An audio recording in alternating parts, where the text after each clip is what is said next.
네, 성도님들은 다른 사람이 나를 힘들게 하면 어떠셔요? 마음이? 네, 말로 나를 힘들게 하거나 행동으로 나를 어렵게 하거나 또 다른 나를 정말 힘들게 하는 사람들을 보면 마음은 어떠신가요? 평안하지는 않으시죠? 네, 그 사람이 밉고 다시는 얼굴도 보고 싶지 않고, 네, 그 사람의 이름만 들어도 네, 치가 떨린다 그런 표현을 하는 것처럼 치가 떨리기도 하고, 더 나아가면 네, 죽이고 싶은 마음까지 들은 게 우리가 아마 어려운 일을 나에게 행한 사람들을 향한 우리의 마음이라고 생각합니다. 용서하기가 정말 힘든 게 나를 힘들게 하는 사람들인 것 같습니다. 그런데 성경을 보면 이렇게 원수를 자기를 정말 힘들게 했음에도 불구하고 원수 갚지 않고 하나님 안에서 용서함으로 사랑을 표현한 인물이 나오죠. 그 인물이 바로 요셉입니다. 네, 우리가 7월 한 달 동안 담임 목사님 말씀 통하여 저희가 지금 네, 요셉 이야기를 듣고 있습니다. 요셉의 삶이 어떠한 삶인지 너무 긴 내용이어서 아마 7월 한 달 동안 우리가 들었던 말씀이라고 생각합니다. 오늘이 그 마지막 이야기입니다. 요셉은 우리가 다 아는 것처럼 야곱이 네, 사랑하는 라헬을 통하여 얻은 귀한 아들이었습니다. 야곱은 요셉에게만 채색 옷을 입혀주었죠. 그래서 형들이 시기하는 그런 원인을 제공하기도 합니다.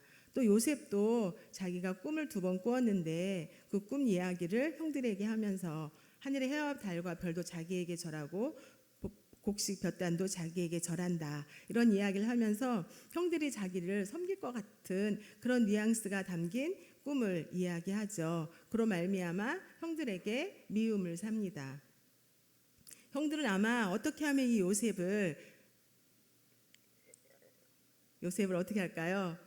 골탕 먹여주고 요셉을 힘들게 할까, 아마 이런 생각 속에 살았지 않았을까 생각합니다. 그것이 현실로 다가오죠. 네, 요셉이 아버지의 심부름을 이제 해서 형들을 만나러 갈 때 형들은 채색 옷을 보고 입은 요셉을 보고 드디어 저 꿈꾸는 자가 오는도다. 우리가 저를 어떻게 할까? 우리가 그동안 계획했던 일을 이제는 행할 때가 되었다라고 생각했을지도 모릅니다. 그래서 요셉을 구덩이에 던지죠. 구덩이에 던져서 죽을 수밖에 없는 그 요셉의 삶을 끌어낸 자가 유다이죠. 유다가 우리가 피를 흘리지 말고 요셉을 우리가 꿈이 어떻게, 그 당시 지금 상인들이 지나가고 있을 때 미디안 상인들에게 팔자라는 제안을 합니다. 그래서 요셉을 은 20에 이스마엘 사람들에게 팔아 넘기죠. 그래서 꿈이 어떻게 이루어지는가, 요셉이 꿈이 어떻게 이루어지는가 우리가 한번 보자. 구덩이에 던질 때 그런 이야기를 했지만 죽이려고 했던 그 형들의 제안을 이제 요셉이 살리는 그 일을 이제 유다를 통해서 일이 이루어집니다. 그래서 우리가 알고 있는 것처럼 요셉은 애굽으로 팔리게 됩니다. 근데 하나님의 인도하심이었는지 애굽으로 팔려갔을 때 그 상인들이 또 누구에게 팔았냐면 왕의 춘희대장 보디발의 집에 요셉을 팝니다. 그래서 요셉은 보디발 춘희대장 집에 머물게 됩니다. 그런데 요셉은 그 집에 살면서 아마 성경에는 기록되어 있지 않죠. 요셉이 형들이 자기를 죽이려고 했고 자기를 외국인에게 팔아버린 이 상황을 보고 한탄하기도 하고 원망하기도 하고 내가 왜 이런 신세가 됐나라고 이야기했을 수 있지만 성경 어디에도 요셉이 그렇게 한탄했거나 신세를 힘들겠다는 형들을 막 어떻게 원수를 갚아야지 이런 마음이 들었던 거는 기록되지 않습니다. 다만 어떤 말씀이 기록되어 있냐면 하나님이 요셉과 함께하여 그의 삶이 형통하였다라고 기록되어 있습니다. 우리 창세기 39장 2절 3절 같이 읽어보겠습니다. 시작. 야훼께서 요셉과 함께 하심으로 그가 형통한 자가 되어 그의 주인 애굽 사람의 집에 있으니 그의 주인이 야훼께서 그와 함께 하심을 보며 또 야훼께서 그의 범사에 형통하게 하심을 보았더라. 네, 하나님은 요셉이 하나님을 원망했다 이런 표현보다는 하나님이 요셉과 함께 하심으로 그가 형통한 자가 되었다라고 기록되어 있습니다. 그리고 하나님께서 그와 함께 하심을 누가 또 보게 되냐면 보디발이 하나님은 요셉과 함께 하시는 하나님을 보게 됐고 그의 범사 형통하게 하심도 보았다고 기록되어 있습니다. 어쩌면 요셉은 보디발의 집에서 노예의 신세가 되었지만 열심히 일을 했고 그 보디발의 신임을 얻습니다. 그래서 요셉을 가정 총무로 삼고 자기의 모든 소유를 요셉에게 맡기는 그런 일들을 하게 됩니다. 요셉이 보디발의 그런 소유를 맡은 때부터 하나님께서 요셉을 위하여 보디발의 가정에 복을 내려주셨다라고 기록되어 있습니다. 그렇게 그 가정 총무로 보디발의 신임을 얻고 살았던 요셉에게 또 다른 고난이 찾아옵니다. 그 고난은 보디발의 아내의 유혹이 오죠. 그렇게 유혹이 와도 요셉은 뭐라고 이야기하냐면 내가 어찌 이 악을 행하여 하나님께 죄를 지으리까라고 유혹을 물리칩니다. 그 유혹을 물리쳤음에도 불구하고 하나님께 죄를 짓지 않으려는 그런 간절한 소망이었음에도 불구하고 요셉은 우리가 아는 것과 같이 누명을 쓰고 감옥에 갇히는 신세가 됩니다. 감옥에 갇혔어도 원망했다 이런 말이 성경에 기록되지 않죠. 여기에도 동일하게 어떤 말씀이 표현되어 있냐면 하나님이 함께 해주셨다라는 말씀이 또 기록되어 있습니다. 우리 창세기 39장 21절 23절 함께 읽어보겠습니다. 시작. 야훼께서 요셉과 함께 하시고 그에게 인자를 더하사 간수장에게 은혜를 받게 하심에 간수장은 그의 손에 맡긴 것을 무엇이든지 살펴보지 아니하였으니 이는 야훼께서 요셉과 함께 하심이라. 야훼께서 그를 범사에 형통하게 하셨더라.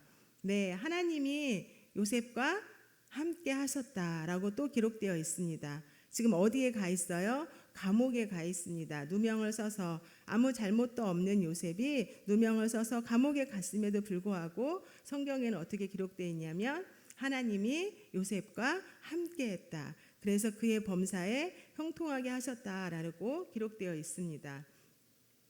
아마 하나님이 요셉이 하나님께 기도했다 이런 표현도 나오지 않잖아요. 네, 다니엘은 하나님 앞에 그 이국 땅에 살 때 간절하게 하나님의 전을 향하여 3번 기도했다 날마다 그런 표현이 기록되어 있지만 요셉의 삶이 어쩌면 더 큰 고난을 당하고 있는 이 현실 앞에 하나님께 기도했다는 말 표현보다는 성경이 우리들에게 알려주고 있는 그 하나님의 뜻은 하나님이 요셉과 함께했다는 그 단어가 더 강하게 우리에게 알려주는 그런 내용인 것 같습니다.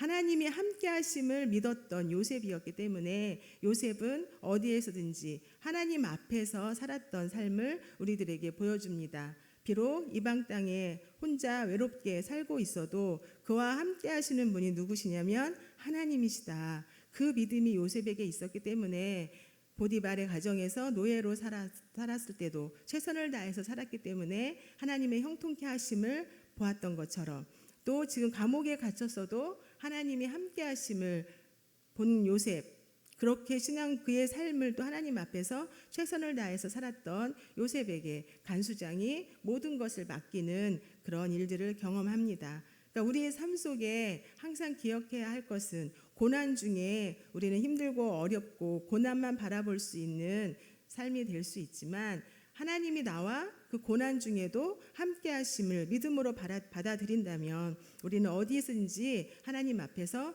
최선을 다하고 그것을 이겨낼 수 있는 힘이 있을 줄 믿습니다. 우리도 그렇게 요셉과 함께 참 고난의 연속 속에서도 하나님이 함께 하심을 믿음으로 바라보는 삶이 됐으면 좋겠습니다. 이 믿음이 우리들에게 있고 우리들이 하나님이 근데 어찌 보면 애굽에 팔린 게 형통은 아니잖아요. 우리가 일상적으로 생각할 때 불통이라고 생각하자 형통이 아니다. 왜 이렇게 됐느냐. 또 감옥에 간 것도 어찌 보면 형통한 삶은 아니잖아요. 우리가 생각할 때. 그렇지만 하나님이 함께 하시는 그 자리가 언제나 우리에게 형통한 길임을 늘 믿음으로 바라보고 살아가는 모든 성도님들 되기를 축복합니다. 그렇게 오래 인내하며 하나님이 꿈을 주셨던 예전에 어렸을 때 10대 때 하나님이 꿈을 주셨죠. 2번 꿈을 꾸게 하셨죠. 그 꿈이 아마 요셉의 삶이 지금 인생을 고난의 연속 속에 살아갈 때 그 꿈이 언제 이루어지나라고 늘 고민하며 생각하고 살았을지도 모르겠습니다. 하나님이 준 그 꿈이 정말 이루어질까? 하늘의 해와 달과 별이 다 자기에게 절하는 거. 볕땅이 다 자기에게 절하는 이런 모습을 하나님 나에게 주셨는데 이 꿈이 진짜 이루어질까라고 많이 생각하며 지냈을 수도 있습니다. 그런데 오랜 인내 끝에 하나님은 드디어 그 꿈을 하나씩 하나씩 이루어가는 모습을 요셉이 볼 수 있습니다. 그래서 결국 요셉은 그 바로의 꿈을 해석해서 바로 앞에 가게 되었고 바로의 꿈을 해석합니다. 그 꿈을 해석해 준 바로가 요셉을 전 나라, 온 나라의 총리로 삼는 일이 결국 일어납니다. 창세기 41장 40절, 41절 같이 읽어볼까요? 시작. 너는 내 집을 다스리라. 내 백성이 다 내 명령에 복종하리니 내가 너보다 높은 것은 내 왕자뿐이니라. 바로가 또 요셉에게 이르되 내가 너를 애굽 온 땅의 총리가 되게 하노라 하고, 네, 그렇게 하나님의 때에 하나님의 방법으로 요셉은 그 꿈이 이루어지는 것을 보게 됩니다. 오랜 세월 기다린 끝에 하나님 앞에 묵묵히 자신의 처한 환경에서 굴하지 않고 원망하지 않고 자기에게 맡겨준 일을 최선을 다해서 섬겼던 그 요셉의 삶에 결국 하나님이 꿈을 이루어가는 모습을 봅니다. 결국 애굽 땅에 7해 흉년이 들 것이고 또 애굽 땅에 7해 풍년이 들고 흉년이 든다. 그러니 이제 곡식을 잘 저장해서 흉년을 대비하십시오라고 그 제안을 합니다. 그 제안이 결국 받아들여져서 애굽 땅에는 7년 동안 풍년이 일어났을 때 곡식을 잘 저장했고 흉년이 들었을 때 그 어려움을 대처할 수 있는 은혜가 이제 애굽 땅에 있습니다. 그래서 흉년이 들었을 때 주변에 있는 많은 나라들이 애굽 땅에는 곡식이 있다라는 이야기를 듣고 애굽 땅을 향하여 곡식을 사러 옵니다. 그 곡식을 사러 온 자들 중에 누가 포함되어 있을까요? 네, 애굽에 요셉을 팔아버린 형들도 포함됩니다. 그래서 형들이 드디어 애굽에 와서 곡식을 사러 옵니다.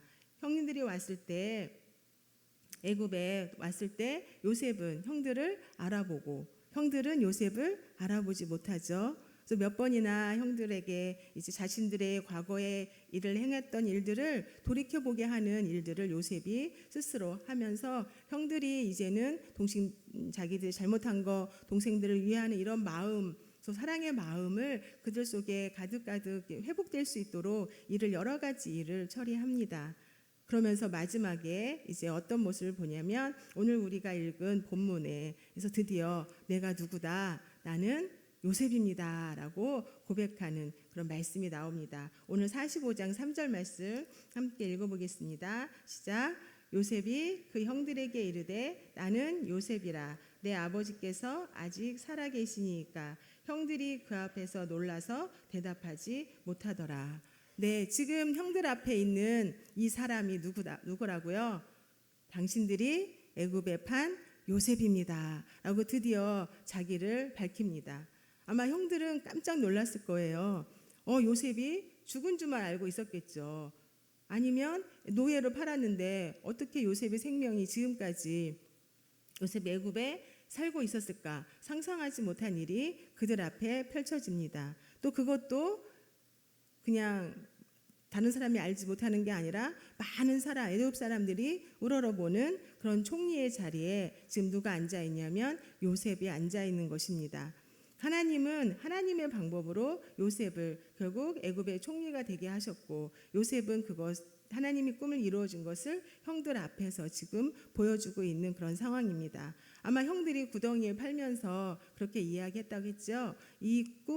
요셉이 꾼 꿈이 어떻게 이루어지는지 우리가 보자. 그건 정말 보고 싶어서 한 게 아니라 요셉은 죽을 거야. 그 꿈이 이루어지지 않을 거야. 그렇게 생각한 거겠죠, 형들은. 그렇지만 하나님은 요셉에게 준 그 꿈을 그대로 이루어지는 상황을 우리가 볼 수가 있습니다. 아마 형들이 요셉이다, 나는 요셉입니다 라고 이야기했을 때 아마 숨고 싶었을 거예요. 자기들이 잘못한 것이 있으니까. 요셉을 죽이려도 했고 구덩이에 던져서 요셉을 죽이고 싶은 마음도 있었고 또 요셉을 애굽에 이스마엘 사람들에게 팔아버리면서 요셉을 아예 아버지와 그 자기 땅에서 살지 못하도록 만들었던 장본인이 자기들이었기 때문에 형들은 요셉이 이제 자기들을 어떻게 할 것이다. 자기를 가만두지 않을 것이다. 아마 원수를 갚겠다. 우리 같으면 가만두지 않을 거야. 우리를 어떻게 그 높은 자리에 올라갔으니 우리들을 어떻게 해야 한다 할지라도 우리는 할 말이 없다라고 본인들끼리 이야기했을지도 모르겠습니다. 그 마음을 요셉이 알았겠죠. 어떻게 표현하냐면 45장 오늘 5절 말씀 같이 읽어보겠습니다. 시작. 당신들이 나를 이곳에 팔았다고 해서 근심하지 마소서, 한탄하지 마소서. 하나님이 생명을 구원하시려고 나를 당신들보다 먼저 보내셨나이다. 아멘. 네, 요셉이 이런 고백을 합니다.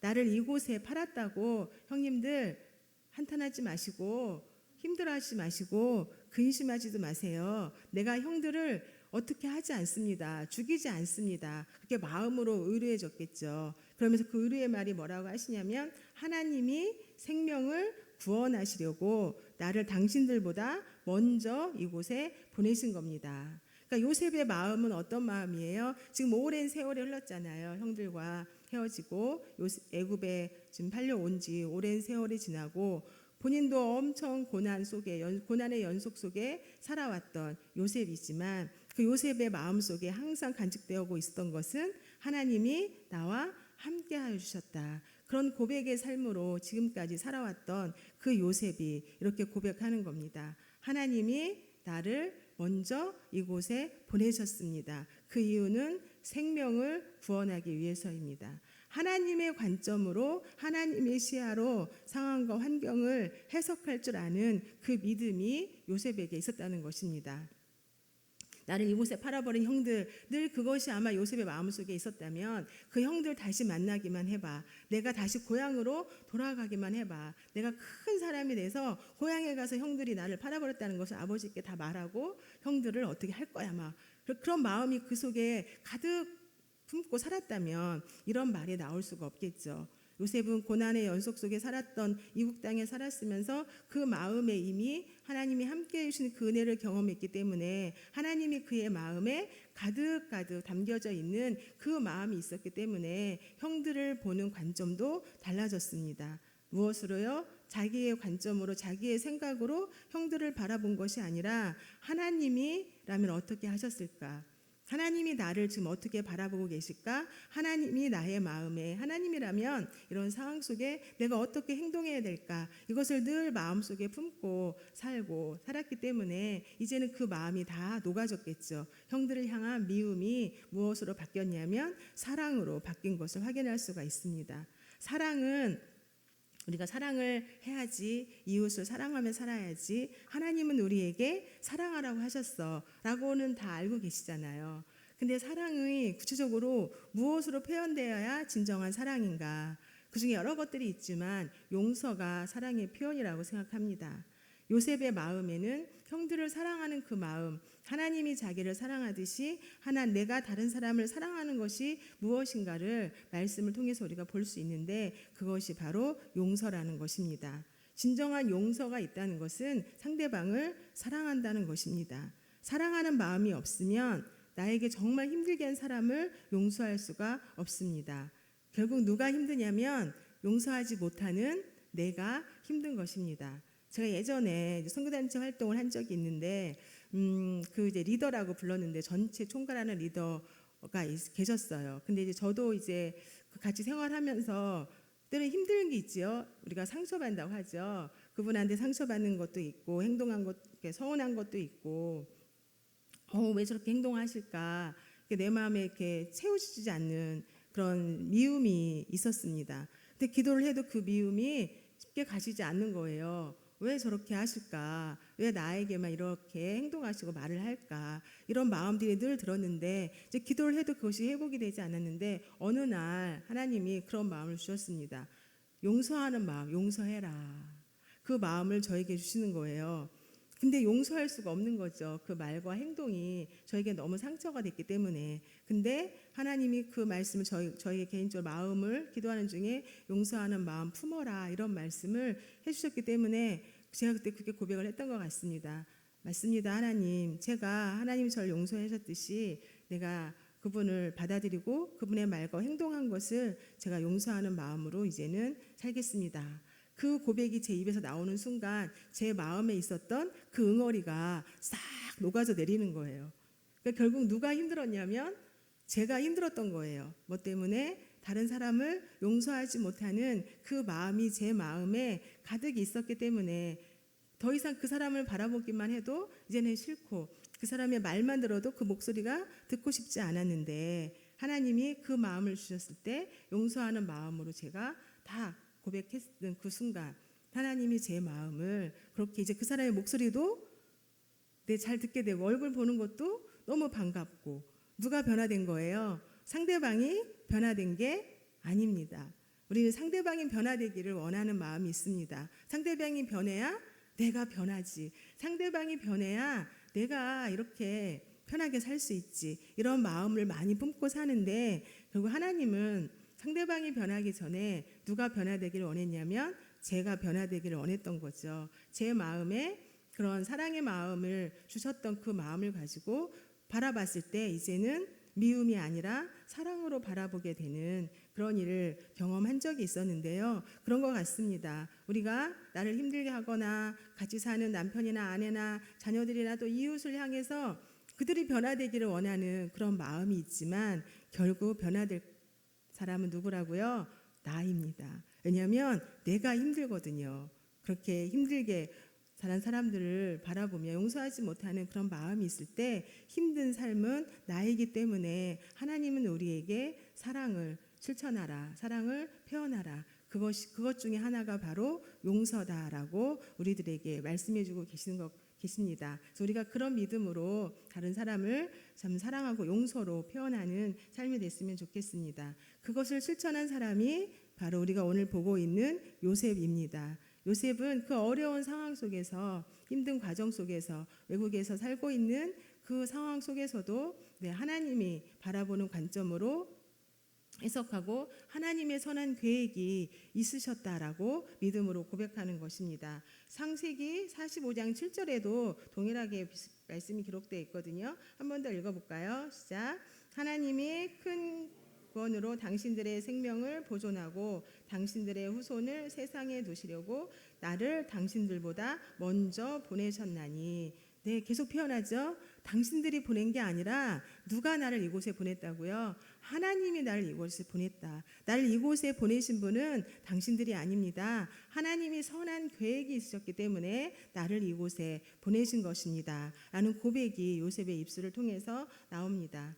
하나님의 선하신 계획이 이 모든 일들이 선하신 계획 가운데 이 모든 일들이 이루어졌습니다. 라는 고백이죠. 하나님의 선하신 인도하심이 없었다면 제가 이 애굽에 올 이유가 없었습니다. 하나님은 당신들 나도 살리고 당신들도 살리고 애굽 사람들도 살리는 모든 사람들을 살리는 생명을 살리는 일에 하나님은 관심이 있기 때문에 그 생명을 살리기 위해 나를 이곳에 보내신 것입니다. 그래서 그런 고백이겠죠. 나는 하나님의 인도하심에 쓰임 받은 것뿐입니다. 라는 고백을 요셉의 고백 입술을 통해서 우리가 알 수 있습니다. 그래서 근데 이 말씀이 창세기 50장 20절에도 똑같이 기록되어 있어. 비슷한 말씀이 한 번 더 읽어볼까요? 50장 20절 시작. 당신들은 나를 해하려 하였으나 하나님은 그것을 선으로 바꾸사 오늘과 같이 많은 백성의 생명을 구원하게 하시려 하셨나니. 네, 계속 반복되죠. 하나님이 생명을 구원하기 위해 나를 이곳에 먼저 인도했습니다. 그러니까 반복된다는 얘기는 그만큼 중요하다는 얘기죠. 성경이. 그래서 요셉의 말을 통해서 우리들이 이 세상을 살아가는 동안 실천하고 깨닫고 살아갈 것은 항상 하나님이 나를 있게 하신 그곳이 하나님이 선하신 계획 가운데 나를 있게 한 것이다 라는 고백으로 살아가는 우리의 삶이 됐으면 좋겠습니다. 그래서 나의 관점이 아니라 누구의 관점으로 하나님의 관점과 하나님의 시야로 하나님의 마음과 하나님의 뜻이 어디에 있는지 늘 묵상하면서 우리 현재 주어진 상황을 지내다 보면 하나님이 나에게 이렇게 인도하신 뜻을 분별하며 살아갈 수 있을 것입니다. 그렇게 할 때 우리도 요셉처럼 그런 고백이 나오겠죠. 하나님이 생명을 구원하게 하기 위하여 나를 이 자리에 있게 하셨다. 이런 고백이 우리의 삶 가운데 항상 있기를 원합니다. 그래서 요셉은 눈과 마음으로 상황과 하나님의 눈과 하나님의 마음으로 상황과 환경을 바라봤던 것처럼 그렇게 또 용서함으로 다른 사람에게 사랑을 표현한 것처럼 우리도 그런 삶을 살아가길 원하는데 아마 신약의 말씀 로마서 8장 28절 말씀이 생각났습니다. 한번 같이 읽어볼까요? 시작. 우리가 알거니와 하나님을 사랑하는 자 곧 그의 뜻대로 부르심을 입은 자들에게는 모든 것이 합력하여 선을 이루느니라. 아멘. 네, 하나님이 우리들을 어떻게 하신대요? 하나님의 뜻대로 부르심을 입은 자, 하나님을 사랑하는 자들에게는 모든 것이 합력하여 선을 이루게 하시는 분이 바로 누구시라고요? 내가 믿는 하나님이시다. 하나님이 그것을 선으로 바꿔서 나를 이 땅에 오게 하신, 그렇게 고백했잖아요, 요셉이. 그 고백이 선으로 바꾸신 하나님의 계획이 오늘 로마서 8장 28절 신약에서 바울이 우리들에게 알려주고 있는 하나님의 뜻대로 부르심을 입은 자, 하나님을 사랑하는 자들은 모든 것이 합력하여 선을 이루게 하시는 그 하나님이 계시다. 그런 믿음으로 살아가기를 오늘도 우리들에게 알려주고 있습니다. 합력하여 선을 이루시는 분이 바로 하나님이시다. 내 상황과 환경과 그 어떤 것이 어떤 어려움과 때로는 기쁨이 있을 때도 있고 어떤 때는 어려움이 있을 수 있고 내가 도저히 감당할 수 없는 그런 일들이 내 앞에 펼쳐진다 할지라도 우리들이 마음으로 고백할 수 있는 것은 내가 믿는 하나님이 바로 합력하여 선을 이루어 주실 거야. 그런 믿음으로 살아가는 모든 성도님들 됐으면 좋겠습니다. 그래서 요셉의 삶을 통해서 그 고백이 흘러나왔던 것처럼 우리들도 그런 일상을 살아가는 동안 하나님과 동행하면서 평생 주님 앞에 살아갈 때 그런 고백, 합력하여 선을 이루시는 절대적인 주권을 갖고 계신 그 하나님을 신뢰함으로 나아가는 우리들의 삶이 될 때 우리들도 고난과 힘듦을 견뎌낼 수 있는 믿음이 있을 거라 생각합니다. 그렇게 오랜 세월 견딘 요셉이 때가 됐을 때 하나님이 그 꿈을 이루어 주셨죠. 네, 우리도 하나님이 분명히 꿈이 우리들에게 주실 줄 믿습니다. 각자 하나님이 주신 꿈이 있을 텐데 그 꿈이 지금 이루어지지 않는다고 한탄하지 마시고 어려워하지 마시고 언제요? 하나님의 때에 하나님의 방법으로 그 꿈은 이루어집니다. 우리 찬양에 그런 게 있죠. 하나님의 꿈이 나의 비전이 되고 예수님의 성품이 나의 인격이 되고 성령의 권능이 나의 능력이 된다. 그 찬양의 가사처럼 하나님의 꿈이 결국 요셉의 비전이 됐고 그 비전이 이루어졌습니다. 또 예수님의 성품이 누가 닮아갔어요? 요셉이 닮아갔죠. 그 하나님의 사랑, 하나님 우리에게 원하는 그 사랑, 형들을 용서함으로 사랑을 표현해서 온전한 주님이 원하는 인격으로 변화된 삶을 살았고 성령님, 하나님이 함께 하신 능력으로 살았던 요셉이 결국 이 땅에 사는 동안 그 주님의 권능을 누리며 살았던 것을 본 것처럼 우리들도 그런 찬양의 가사의 고백처럼 또 오늘 말씀처럼 합력하여 선을 이루시는 주님을 날마다 믿음으로 바라보며 살아가는 모든 성도님들 되기를 축복합니다. 아멘. 우리 말씀 생각하며 함께 통성으로 기도할까요? 하나님, 우리도 요셉처럼 하나님이 주신 주권을 믿겠습니다. 하나님이 바라보는 관점으로 세상을 바라보고 하나님의 마음으로 나의 상황과 환경을 바라보는 자 되게 인도하여 주시옵소서. 내가 어디에 있든지 하나님이 형통케 하심을 믿음으로 바라보고 선을 이루시는 주님을 믿음으로 살아가겠습니다. 그럼 고백을 담아 이 시간 같이 주여 한번 외치고 기도하겠습니다. 주여.